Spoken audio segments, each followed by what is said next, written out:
Namaste YouTube family, thoughts with cooking या चॅनलमध्ये तुमचं मनापासून स्वागत आहे। आज मी बनवत आहे केळ्यांपासून पुऱ्या। तर चला त्याच्यासाठी मी पुऱ्यांची सुरुवात करते। त्याच्यासाठी मी इथे गूळ घिसून घेतलेला आहे। असं एकदम बारीक तुम्ही घिसून घ्या। आता त्याला चाकूच्या साहाय्याने तुम्ही कटही करू शकता, पण मी इथे घिसून घेतलेला आहे। इथे माझं गूळ घिसून झालेला आहे। इथे मी 2 केळी आहेत ते पण मॅश करून घेतलेले आहे चांगलं। इकडे मी 1 वाटी गव्हाचं पीठ टाकलेलं आहे। ह्याच्यामध्ये मी 3 प्रकारचे पीठ टाकणार आहे। इकडे मी आता ज्वारीचं पीठ घेतलेलं आहे 1 वाटी। आता मी इकडे तांदळाचं पीठ घेते। त्या तांदळाच्या पिठामध्ये माझ्या चण्याची डाळ ही मिक्स आहे, धन पण मिक्स आहे, जिरा पण मिक्स आहे। अशा प्रकारे मी तांदळाचं पीठही टाकलेलं आहे। हे टाकून मी चांगलं ह्याच्यामध्ये थोडंसं मीठ आणि हळद टाकून इलायची पावडर टाकून हे चांगलं मळून घेते। पीठ मळून मी याला एक अर्धा तास रेस्टसाठी ठेवते, म्हणजे आपल्या केळीच्या पुऱ्या एकदमच छान अशा सॉफ्ट अशा बनतील।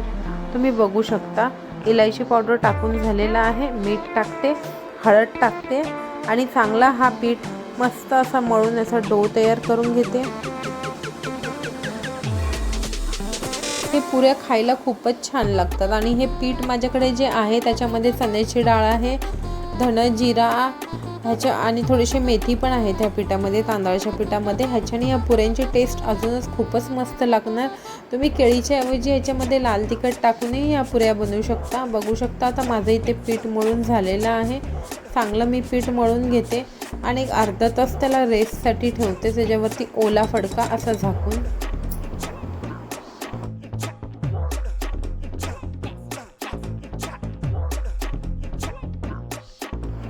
बघू शकता पिठाचा कलर कसा येलो येलो आला आहे, कारण मी त्याच्यामध्ये हळद टाकलेली आहे। इथे आता मी एक ओला रुमाल असं झाकून ठेवते। आता इथे मी पुऱ्या बनवायला सुरुवात करते। माझं पीठ एक अर्धा तास रेस्टसाठी मी ठेवलं होतं।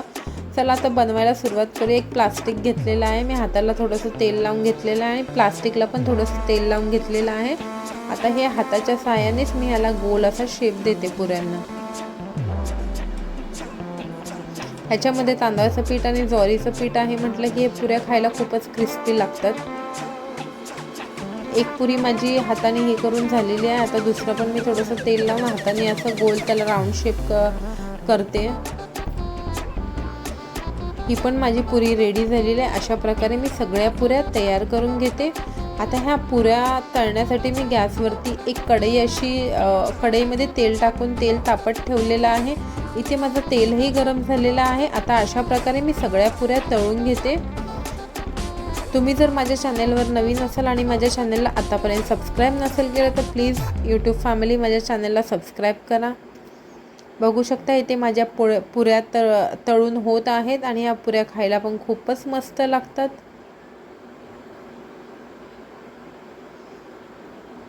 किती अशी टम्म फुगलेली आहे तुम्ही बघू शकता। अशा प्रकारे मी दुसरीही पुरी तळून तुम्हाला दाखवते।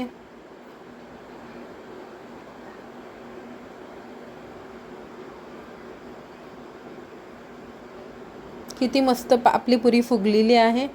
माझ्या पुऱ्या इथे तळून झालेल्या आहेत आणि इकडे माझ्या पुऱ्या खाण्यासाठी एकदम रेडी झालेल्या आहेत। तुम्हाला जर माझा हा व्हिडिओ आवडला असेल तर माझ्या चॅनलला जास्तीत जास्त शेअर करा, लाईक करा, सबस्क्राईब करा आणि मला सपोर्ट करा। धन्यवाद, थँक्यू।